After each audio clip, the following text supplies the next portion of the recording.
Salve, salve, galeritia! Como é que vocês estão? Olha só, hoje é dia da gente corrigir atividades. Então vamos começar aqui com a página 41, exercício 1. A questão diz o seguinte: nosso planeta é um imenso imã. As bússolas são utilizadas para orientação desde os tempos mais remotos, por causa das propriedades magnéticas da Terra. Mas também é um ímã? Onde ficam os polos magnéticos da Terra? Então vamos lá, galerinha. A gente está observando aqui que em volta do planeta Terra existem essas linhas, chamadas de linhas de campo magnético. Devido às propriedades do núcleo, esses materiais ferromagnéticos entram em movimento por um processo chamado de convecção. Esse movimento faz com que se alinhem os dipolos magnéticos da Terra, de modo a gerar esse campo de aproximação no polo sul e de afastamento no polo norte. Devido ao movimento desse fluxo de convecção, a gente tem coincidente o polo norte magnético da Terra, que vai funcionar como um grande ímã correspondente ao polo sul geográfico, e a gente vai ter a natureza oposta no polo norte geográfico, que corresponderá ao nosso polo sul magnético. Então a Terra funciona como um grande ímã e os polos nortes e sul magnético e geográfico, eles funcionam de maneiras opostas. Então fica aí registrado o nosso gabarito. Questãozinha número 2. Na natureza, diferentemente das cargas elétricas, o magnetismo nem sempre está presente ou pode ser criado artificialmente. Como são classificados os materiais de acordo com sua interação com os ímãs? Bom, nós temos os materiais ferromagnéticos. São materiais que tornam-se ímãs que são atraídos por um ímã original. Os exemplos de materiais ferromagnéticos são o ferro, o cobalto, o níquel. Agora temos também os materiais que são diamagnéticos. Eles tornam-se uma espécie de ímãs que são repelidos por um ímã original. Os principais exemplos que nós temos de materiais diamagnéticos são o ouro, a prata, o cobre, o chumbo. E temos os materiais paramagnéticos. Esses materiais praticamente não sofrem com o processo de imantação. A imantação desses materiais é imperceptível, por isso não são atraídos nem repelidos por um ímã inicial. Então, os principais exemplos que nós temos de paramagnéticos são a madeira, o plástico, a borracha, fibra de vidro, alumínio. Então, esses materiais têm dificuldades de serem imantados. Vamos nós para a questão número 3.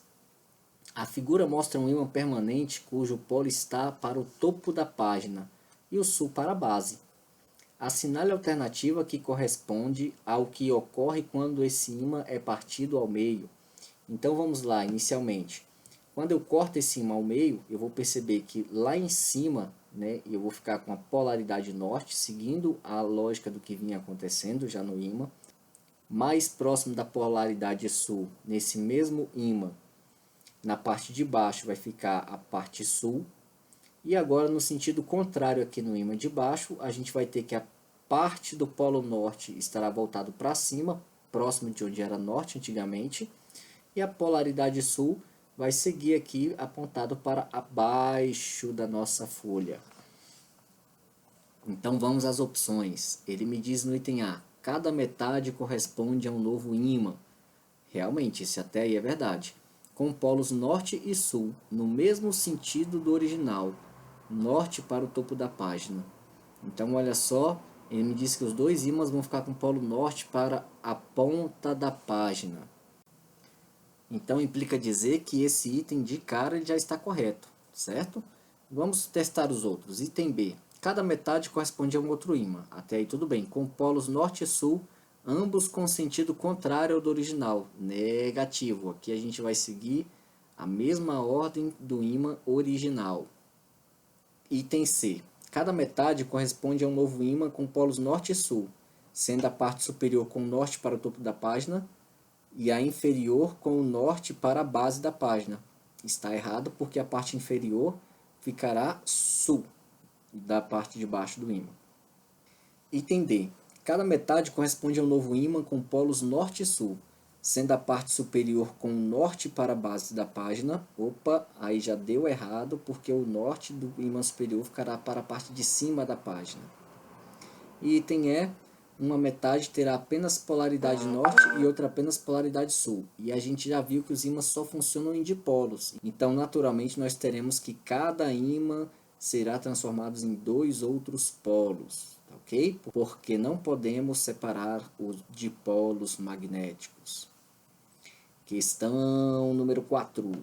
De acordo com Young e Friedman, os fenômenos magnéticos foram observados inicialmente há pelo menos 2.500 anos, em fragmentos de minério de ferros imantados, nas proximidades da antiga cidade de Magnésia, agora chamado de Manísia, no leste da Turquia. Esses fragmentos hoje são conhecidos como ímãs permanentes. Sobre o assunto magnetismo, leia e analise as informações que seguem. Item 1. Um ímã em forma de barra possui 2 polos magnéticos, um polo norte e um polo sul. Então, como já vimos, todo ímã funcionará com dipolos. Então, naturalmente, um polo tem que ser norte e o outro tem que ser sul. Item 1 está corretíssimo. Item 2. Quando são aproximados os polos nortes de 2 ímãs distintos, ocorre uma atração entre os ímãs. Nós já vimos que os polos opostos se atraem e os polos de mesma natureza se repelem. Então, o item 2 está errado.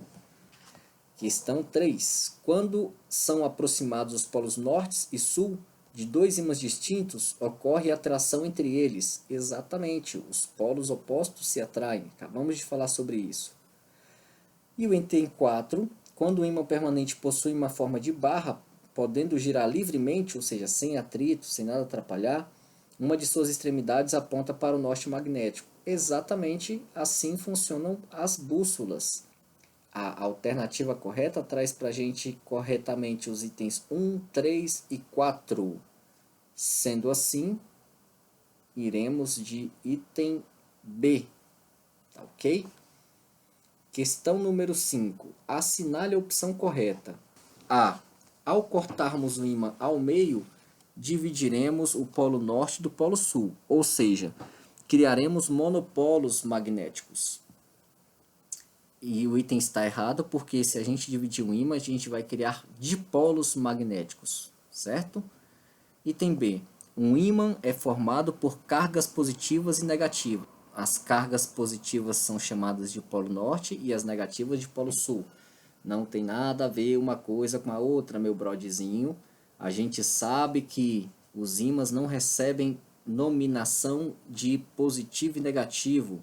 E não tem a ver com carga, mas sim com campo de magnetismo. Se chamam polos norte e sul. Item C. Ao cortarmos um ímã ao meio, cada metade se tornará um ímã com polos norte e sul. Exatamente. Quando a gente quebra um ímã, a gente rompe um ímã. Esse camaradinha se transforma em outros 2 ímãs. Item D. O polo norte da agulha de uma bússola aponta para o norte magnético da Terra. Bem, a gente viu que o polo norte geográfico da Terra coincide com o polo sul magnético. Então aqui nós temos o item como errado. Estamos acabando. Questão número 7. Na figura abaixo, um ímã natural cujos polos magnéticos norte, N, e sul, S, estão representados, equilibra 2 pregos 1 e 2. Os pontos A e B pertencem a 1 e os pontos C e D pertencem a 2. Nessa situação, então olha só pessoal, o que vai acontecer? Utilizando o primeiro prego após o processo de atração como um ímã, porque ele é um material ferromagnético, então ele se transforma no ímã nessa situação, eu sei que para que o A atraia o Sul, é necessário que o ponto A funcione como um polo norte. E aí, naturalmente, o ponto C funcionará como um polo sul. Mas agora, o segundo prego, para grudar no primeiro, lembrando que o C representa para a gente uma polaridade sul, o B tem que ser polaridade norte e o D tem que ser polaridade sul. Sendo assim, nós temos como referência certa o item B. Então, galerinha, agora terminamos de fazer a correção das nossas atividades. Um grande abraço e até a próxima semana.